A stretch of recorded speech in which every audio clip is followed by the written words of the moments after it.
오늘 내용에서 첫째로 우리가 얼마나 큰 사랑을 받았는지 알아야 한다고 말합니다. 자, 그 사랑은 아들을 십자가에 내어주시는 사랑이었습니다. 그 생명을 버리는 대가를 치를 만큼 우리의 한 사람 한 사람의 영혼을 살려야 하는 그런 사랑이었습니다. 즉, 우리가 하나님의 자녀라 이렇게 불리기 위해서는 아들의 생명을 대가로 치러야 했다는 놀라운 사실입니다. 그러므로 우리는 가장 큰 사랑을 받은 사람들입니다. 우리가 느끼지 못할지라도 이것은 사실이고 사도 요한이 지금 그렇게 이야기하고 있습니다. 자, 그렇다면은 한 가지 생각해 봅니다. 이 사랑이 그처럼 크다고 하는데 그렇게 크다고 하는 것을 무엇으로 여러분들은 측량할 수가 있겠습니까? 크고 작은 것은 측량을 할 수가 있어요. 무엇으로 여러분들은 측량을 할 수 있다고 답하시겠습니까? 어떤 점에서 무한히 그 사랑이 크냐는 것이죠. 자, 이렇게 답하겠습니다. 그 사람을 그대로 두면 지옥 갈 인생을 구원해 주셨기 때문에 그 사랑이 그렇게 크다는 것입니다. 나에 대해서 그렇습니다. 곰곰이 생각해 보시면은요, 다른 이유를 댈 수 있습니까? 성경에서 찾아보십시오. 다른 이유가 찾아집니까? 그래서 우리는 이것을 돌려 말할 수 있는 게 아니라는 것을 깨닫습니다. 지옥을 갈 수밖에 없고 지옥 가야 마땅한 자를 그렇게 구원하셨기 때문에 그 사랑이 그렇게 크다는 것을 우리가 알 수 있습니다. 세상은 예수 믿는 자를 인정하지 않습니다. 조롱합니다. 제가 이제 신학을 하겠다고 아버지께 말씀을 드리니까 아버지께서 내 아들이 어떻게 신학을 하느냐, 대단히 실망하셨다는 이야기를 하는 것이죠. 자, 왜 이렇게 예수 믿는 자를 조롱합니까? 인정하지 않습니까? 예수님을 모르니까 이런 결과가 나옵니다. 그분이 우리에게 무슨 일을 해주셨는지를 모르기 때문에 그렇습니다. 자, 만일 이 자리에 있는 우리처럼, 우리가 다 아는 것은 아니지만 어느 정도 이 자리에 있는 우리처럼 안다면 예수님을 찾을 것입니다. 안다면 예수님을 최고라고 할 것입니다. 전혀 모르니까 조롱하고 있습니다. 자, 그런데 생각해 보십시오. 그런 사람이 언제 정신을 차리게 될 것입니까? 그런 사람이 언제 진실을 알게 됩니까?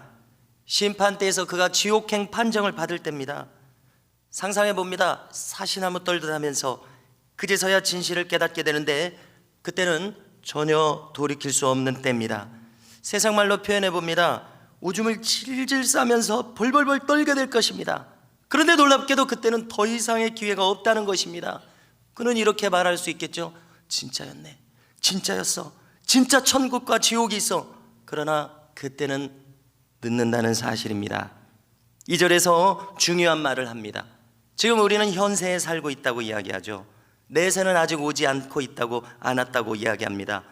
그런데 사도 요한은 그가 나타나실 때, 즉 그분을 뵐 때 우리가 그분처럼 변화된 몸을 입을 것을 알게 될 것이라 이야기합니다. 자, 지금 요한은 천국에서 말입니다, 우리 몸의 성질이 주님과 똑같은 몸이 될 것이다 말하고 있습니다. 참으로 놀라운 이야기입니다. 요한에서 처음 시작할 때도 말씀을 드렸습니다마는 누가 이런 말을 할 수 있습니까? 세상에서요. 그래서 우리는 그 모습을 기대됩니다. 놀랍고 기대가 됩니다. 그런데 이제 정확히 무엇인지를 알 수가 없어서 참 답답한 점이 있죠. 하지만 영원토록 사는 것이 가능하도록 되어져 있는 몸인 것은 분명합니다. 현세에서 우리 몸을 아무리 봐도 우리의 몸은 낡아집니다. 이 몸으로는 영원한 존재로서 살아가기에는 불가능한 형식입니다. 그러나 주님처럼 변화된 몸은 영원토록 살기에 합당한 형식입니다.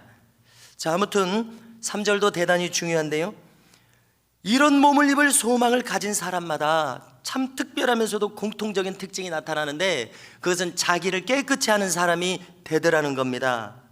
그렇게 하는 동기도 적어주는데요, 주님이 깨끗하시기 때문에 그것을 따라서 하는 사람이 된다는 겁니다.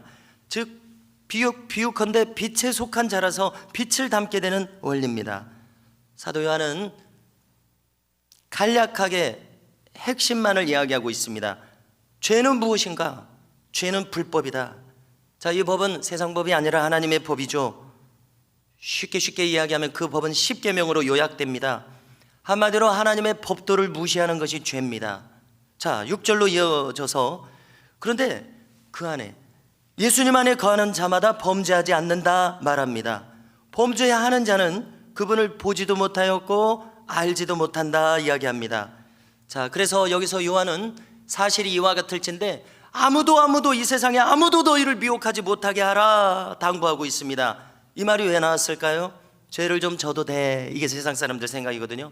이런 말에 넘어가지 말라는 것입니다. 왜냐? 부연 설명합니다. 의로운 자는 그분을 닮기 때문에 의롭게 되는 것이다. 그런데 죄를 짓는 자는 마귀에게 속하기 때문에 죄를 진다는 것입니다. 자, 여기서 죄는 고범죄를 말합니다. 즉 고의로 짓는 죄를 말합니다. 알고도 짓는 겁니다. 또한 습관적인 죄를 말합니다. 같은 말인데 달리 이렇게 표현을 했습니다. 즉 마귀에게 속하여 죄에 푹 빠져 있는 사람을 이야기합니다. 그는 마귀에게 속하기 때문에 그렇게 살아가고 있다라고 사도 요한이 지금 설명한 겁니다. 이어서 8절에서 그럼 마귀는 뭐냐? 마귀는 처음부터 범죄한 자다 말합니다. 하나님의 아들이 오신 목적이 있는데 이제 마귀에 대해서 마귀라는 관점에서 설명을 하는 것입니다. 하나님의 오신 목적이 있는데 그것은 마귀의 일을 멸하기 위해서다. 우리가 알기 쉬운 말로 바꾸면은요, 십자가를 지기 위해서다.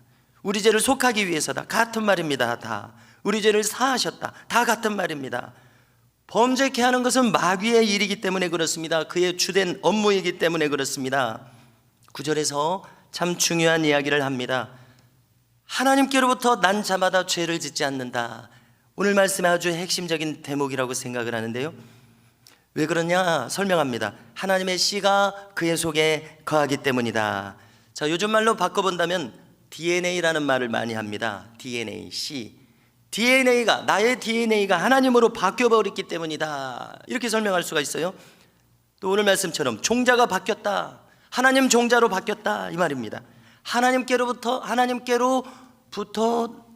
난 자라서 죄를 짓지 못하게 되어 있다. 자, 마치 여기 빛이 있습니다. 빛이 켜지면 어둠이 없어지는 것과 같은 같은 이치입니다.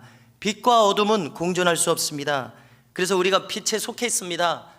그런데 우리에게 어둠이 있다, 성립하지 않는다는 설명이죠. 말이 안 된다는 이야기입니다.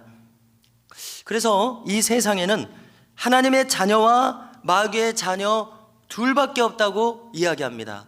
제가 이제 대학생이 되어서 아무튼 이렇게 신앙생활을 해 나가고 신학 수업을 해 나가는데 제 이 말씀 이대로, 이 세상에는 하나님의 자녀가 있고 마귀의 자녀가 있다, 제가 이런 생각이 막 들어죠. 내가 너무 이 세계관이 너무 극단적이 아닌가? 내가 너무 이렇게 극단적으로 이 세상을 바라보고 있지 않나?